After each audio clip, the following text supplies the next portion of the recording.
Hello everyone, and thanks for joining us on the program today. I'm Amarachi Ubani. Coming up within the half hour, Ukrainian President Volodymyr Zelensky throws more light on his alternate peace plan offering to Russia. Venezuela accuses the US of greatest extortion following a seizure of oil tankers off the Venezuelan coast. Plus, women's rights organization advocates WHO recommendations for curbing postpartum hemorrhage in Nigeria. Let's begin the world today.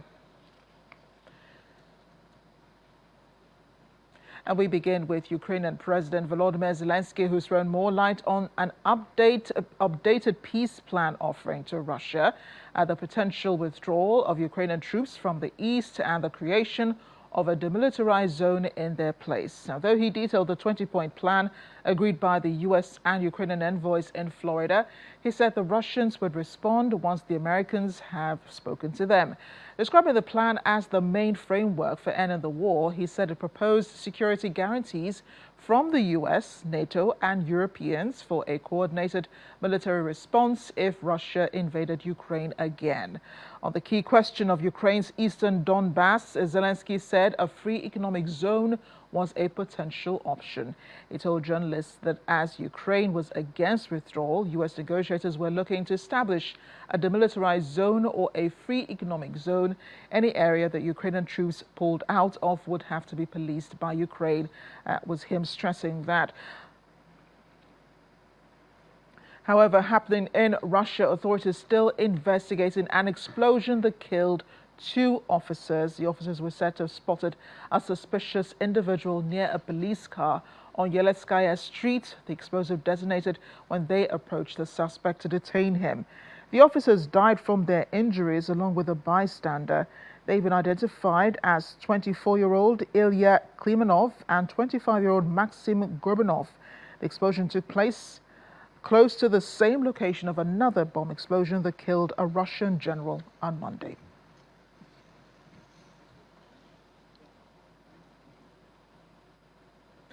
Venezuela is accusing the Trump administration of extortion after the U.S. president said the U.S. may or may not withhold Venezuelan oil tankers seized off the Venezuelan coast. The Washington seizure of 2 Venezuelan tankers have been described as worse than piracy. According to the Venezuelan ambassador to the UN, the U.S. has said it is pursuing a 3rd Venezuelan oil tanker. The U.S. President Donald Trump has accused President Nicolas Maduro of leading a drugs cartel and says that gangs have operated with impunity for too long. On December 16, he ordered a naval blockade of all sanctioned oil tankers entering and leaving Venezuela. Meanwhile, the U.S. has been building up its military presence in the Pacific and Caribbean seas in recent months, sending as many as 15,000 troops and a range of aircraft carriers and warships to the area. Well, staying with the story, the U.S. ambassador to the UN, Mike Waltz, has defended Washington's policies against Venezuela, portraying the Venezuelan president, Nicolas Maduro, and his inner circle as an illegitimate and criminal socialist dictatorship. He said Venezuela's oil tankers are President Maduro's primary economic lifeline and warned that the U.S. is committed to enforcing sanctions to cut off the resources that Washington alleged are used to fund narco-terrorist groups. Let me begin by stating and reiterating the United States does not recognize Nicolas Maduro or his cronies as the legitimate government of Venezuela. Nicolas Maduro is a fugitive from American justice and the head of the foreign terrorist organization Cartel de los Soles. In fact, Maduro and his regime stole the election, and the international community has the receipts.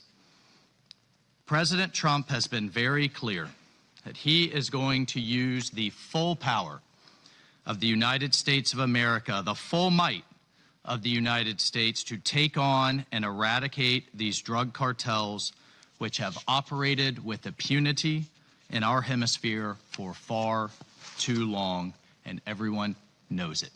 Maduro is responsible for trafficking, using these resources and using these profits into both the United States and Europe. And one has to ask, why have sanctions, either bilaterally, unilaterally, or backed by the international community, if they're not enforced?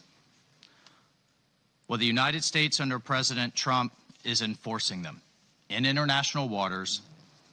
Otherwise, they are just empty words. The people of Venezuela, frankly, deserve better. These people who have suffered under Maduro's socialist dictatorship.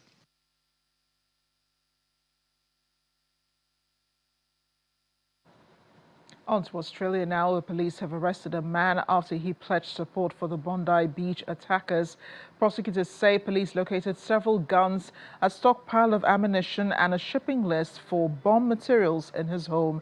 The man has been identified as 39-year-old Martin Glynn. A court in Perth has charged him with racial harassment, possessing a prohibited weapon and failing to store firearms correctly. Prosecutors allege flags of Hamas and Hezbollah, both declared terrorist groups by Australia, were located during a police raid sparked by a tip-off from the public. Prime Minister Anthony Albanese says there is no place in Australia for anti-Semitism, hate and violent ideologies. The court heard that Mr. Glynn posted on Instagram just hours after the two gunmen killed 15 people in a targeted attack on a Hanukkah event at Sydney's Bondi Beach on December 14 to endorse their actions. Israeli forces have carried out a large-scale operation in the Kalandia refugee camp and the town of Kfir Akab in northern Jerusalem, with clashes and civilian casualties reported. Israeli forces set up barriers to block a road, as well as burning tires left by locals. According to media reports, Israeli forces surrounded the area of Kalandia and closed the Kalandia military checkpoint and also seized commercial goods in Kfir Akab. Palestinian Red Crescent Society says its crew treated 3 people wounded by live fire, 3 injured by rubber-coated bullets, 1 injured in an assault, and 17 others suffering from tear gas inhalation. The Israeli military has not commented on the raid, as at the time of this report, but tensions have remained high across the West Bank since the start of the latest Gaza war. According to the Palestinian Ministry of Health, at least 1,039 Palestinians have been killed by Israeli forces or settlers during this period. Israeli figures report that more than 59 Israelis have been killed in Palestinian attacks in the West Bank over the same time frame.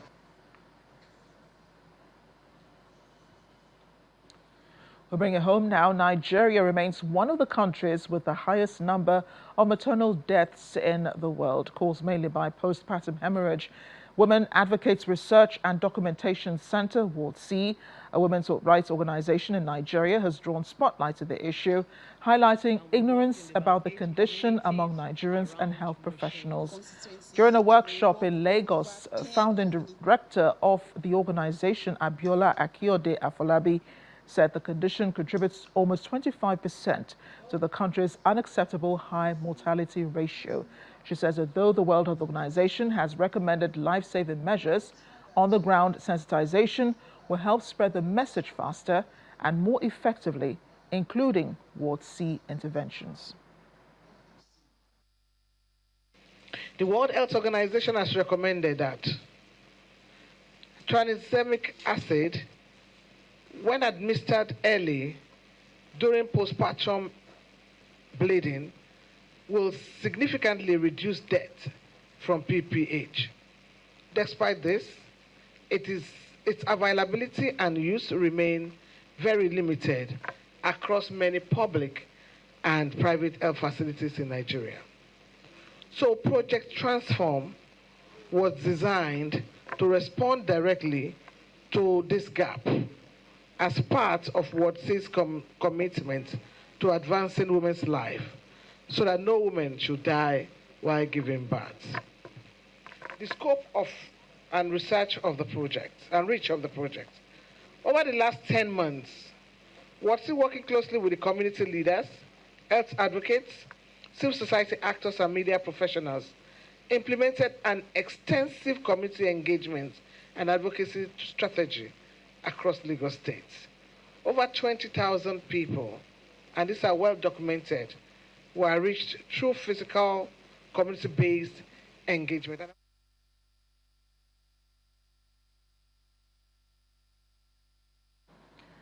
We're out for the short break on the world today. Still ahead.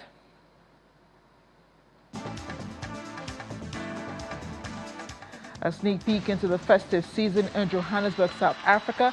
Our correspondent Innocent Samosa is out on the streets asking people their plans for Christmas Day. Stay with us.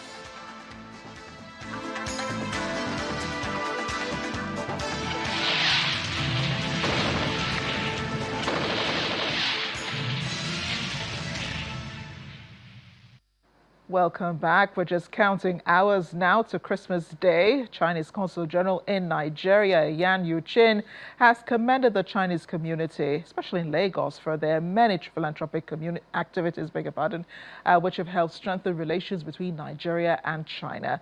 Ms. Yuqin was speaking at an end-of-year party for 2,000 Nigerian children from low-income families. She encouraged the children to consider education as a sure way to a secure future, urging them to study hard and aspire to careers in fields including teaching, science and diplomacy. Chairman of Huaxing Arts Troupe Nigeria, which performed at the event, highlighted the need for community support for children, keeping in line with the Chinese community's annual tradition at this event. 20 students in schools will be awarded scholarships and cultural ambassadors.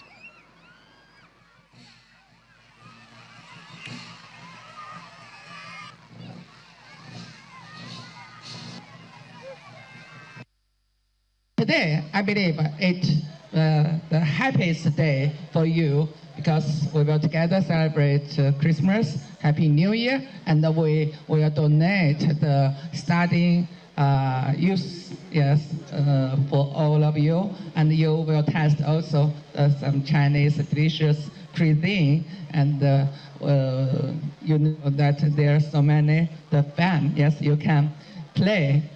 So, children, I always say that you are the future of country. Yes, you are the hope of nation. Today, I want to teach you how to say Merry Christmas and Happy New Year. Do you want to follow me? Okay, so Merry Christmas, you can see 圣诞快乐. Please follow me. 圣诞快乐. So I want to hear you. Yes, loudly. 圣诞快乐. Okay. And Happy New Year. You can say 新年快乐. 新年快乐. Wow, you really, yes, you are talent in language. So please to learn Chinese, okay? We are also appreciate everybody support Huaxing Art Route, and the program is China-Nigeria Culture is changing, because through you people, we are hand to hand, work together. We are pushing China-Nigeria culture to the world. So far, we are here, Chinese community. We are more support education, more support children. As today we are Consul General say, children is hope, is the future. So Chinese community must more support. And we also thank you. We are all the school open door for us to China-Nigeria culture is changing. So we are really, really appreciate it. Thank you very well.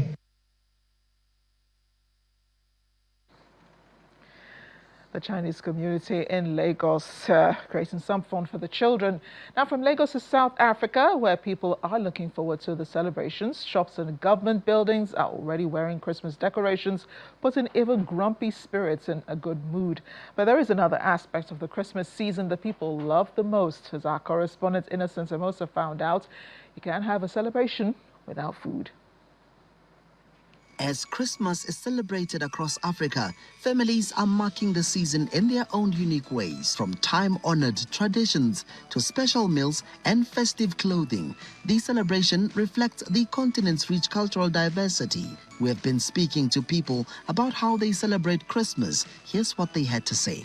On Christmas Day, as a family, we call everyone, all our cousins, from our uncles, from everywhere, and we meet at our grandma's place.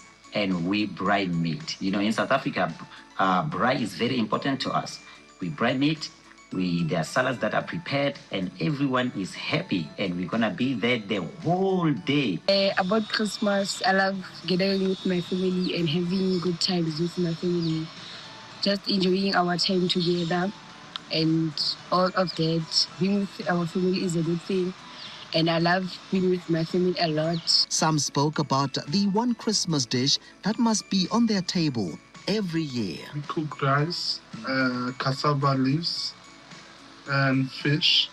I'm not sure the name in English, but we call it tilapia in French. And some good food mixed like beans, traditional beans, and rice. And some on the side we make some crusted crusted chili. Okay, but in our Christmas we just used to have traditional. Yeah, we do something like fried rice. But jollof is there. Kind of, but jollof is regular stuff now. I also ask if there's a Christmas tradition in their homes they can't skip no matter what. Christmas time is a very important time for most families, especially here in South Africa. We come together as family, but the first thing that we do every Christmas Day in the morning is we attend a church service. After service, then we come together, prepare a good meal and celebrate with each other, with extended families and all of that. And yeah, it's just so much fun. Most of Christmas has been about family. It's always gathering from all different angles. All my family from all different spheres, so we'll always be there. So my memory as a child is always the food, The food is always nice. I always look forward to the food and having to meet different cousins.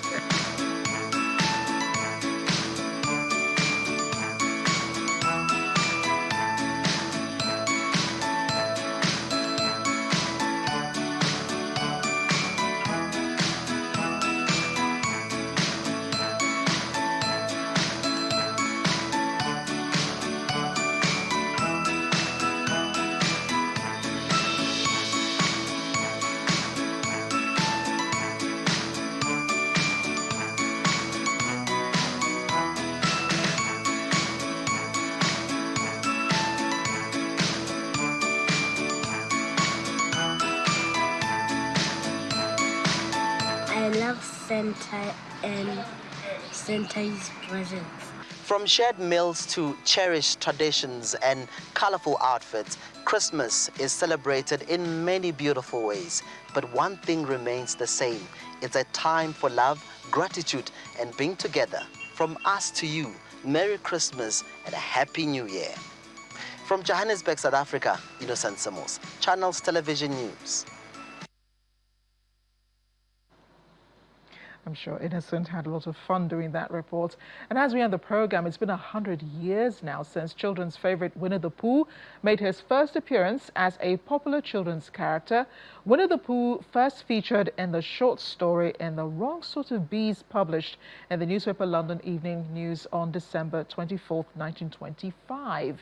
The bear soon became loved worldwide alongside Tiger, Christopher Robin, and the game of Pooh Sticks and the fictional 100-acre wood, which was in reality Ashdown Forest, East Sussex, where author A.A. Milner had a country home.